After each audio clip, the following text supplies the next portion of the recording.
Thutha wa mwaka umwe, ukegu wa Mugithi uyu wa Madaraka Express no uria.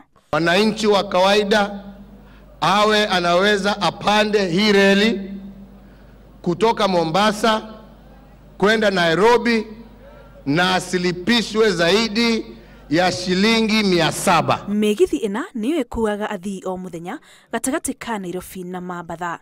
Tugitara thabari 1144 cia Mugithi iria irehete baita ya billioni 1.1 kuri thirikari. O Mugithi umwe ukoragwo na athii hakuhi 1500 tukiringithania na bathi 20 nicio ingikuwa athii muigana ucio. Ona tigiti wongereirwo kuma shiringi 700 nginya 1000, Mugithi uyu nduri wanyihia gikiro kia athii, kuona kaingi ukoragwo uihuire na Makiria ma gicunje kia 90 harĩ 100. Ukui wa Mugithi wa Madaraka utumite mikawa Mombasa gukungwira, kuona riu ni uhuthu guthii gicua-ini na koguo biashara ya mikawa ikagacira Makiria. Itena ria kerere Mugithi wa guthii Naivasha na ungi wa guthii Githumo nigo gutigirira biashara ni yagacira wega gatagati ka matauni maya.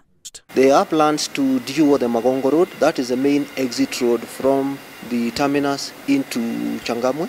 We are also looking at the possibility of launching a passenger commuter rail using the meter gauge connection like we've done in Nairobi. Riu thirikari iri ona wira wa gutigirira ni yathondeka mitaratara ya uthii gukinya icukiro-ini na kuma icukiro-ini. Ngiri Inooro TV, Jetagwo Muthoni wa Mukiri.